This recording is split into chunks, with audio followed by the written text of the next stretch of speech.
بسم اللہ الرحمن الرحیم۔ وعظ و نصیحت نمبر 166۔ موضوع باہمی ہمدردی کی ضرورت۔ تحریر کردہ متکلم اسلام شیخ طریقت حضرت مولانا محمد الیاس گھمن دامت برکاتہم۔ اللہ تعالیٰ نے ایمان والوں کو باہمی طور پر جس طرح رہنے کی تاکید فرمائی ہے، اگر ہم اسی سانچے میں ڈھل جائیں تو یقین مانیے کہ ہماری ساری مشکلات اور پریشانیاں حل ہو جائیں۔ آئیں ہم ایک دوسرے کے مددگار بنیں۔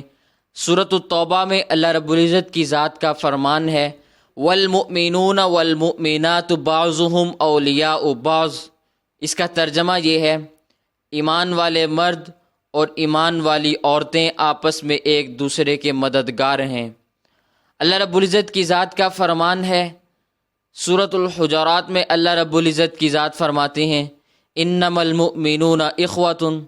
سورۃ الحجرات آیت نمبر 10۔ اس کا ترجمہ یہ ہے، اس میں کوئی دوسری رائے ہو ہی نہیں سکتی کہ تمام ایمان والے آپس میں بھائی بھائی ہیں۔ نبی کریم صلی اللہ علیہ وسلم نے اسی باہمی اخوت اور ہمدردی پر کاربند رہنے کی مختلف انداز میں تعلیم دی ہے۔ چنانچہ صحیح بخاری میں روایت موجود ہے، کونوا عباد اللہ اخوانا۔ صحیح بخاری حدیث نمبر 6064۔ اللہ کے بندوں آپس میں بھائی بھائی بن کر رہو اور ایک دوسرے کا سہارا بنے۔ صحیح بخاری میں روایت موجود ہے، ان ابی موسیٰ رضی اللہ تعالی عنہ عن النبی صلی اللہ علیہ وسلم قال، ان المؤمن للمؤمن کالبنیان یشد بعضہ بعضا وشبک اصابعہ۔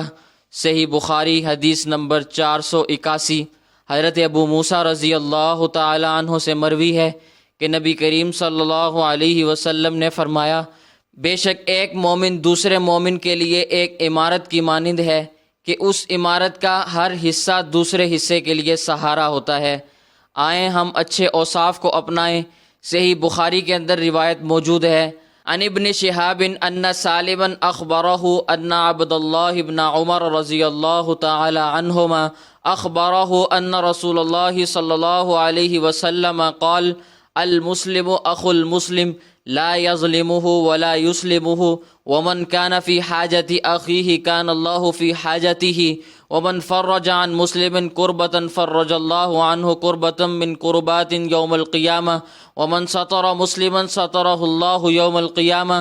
صحیح بخاری حدیث نمبر 2442۔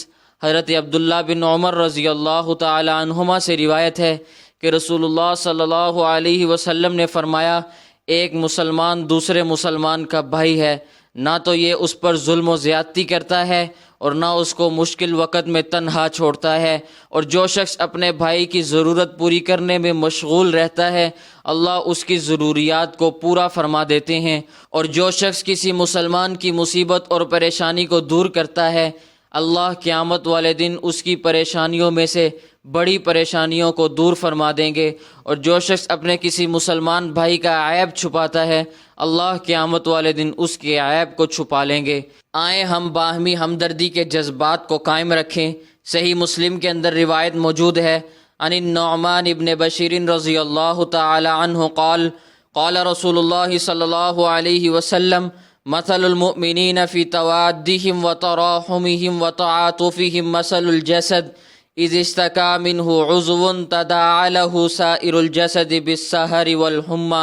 صحیح مسلم حدیث نمبر 4685۔ حضرت نعمان بن بشیر رضی اللہ تعالی عنہ سے روایت ہے کہ رسول اللہ صلی اللہ علیہ وسلم نے فرمایا، باہمی محبت، مہربانی اور ہمدردی کے لحاظ سے ایمان والوں کی مثال ایک جسم کی مانند ہے۔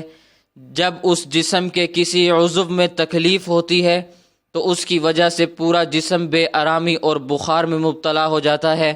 مذکورہ بالا آیات اور احادیث سے یہ بات بالکل واضح ہو جاتی ہے کہ دین اسلام میں باہمی ہمدردی، مہربانی اور جذبہ اتحاد کی بڑی اہمیت ہے، خصوصاً ایسے حالات میں جب ہر طرف پریشانی دکھائی دے رہی ہو۔ اس وقت پوری دنیا میں کورونا وائرس کی وجہ سے ایک پریشان کن صورتحال ہے۔ لوگوں کا کاروبار زندگی ٹھپ ہو کر رہ گیا ہے۔ ہمارے مسلمان بہن بھائی سخت آزمائش اور پریشانی میں مبتلا ہیں۔ یہ وقت ایک دوسرے کے کام آنے کا ہے، آپس میں ہمدردی اور خیر خواہی کا ہے۔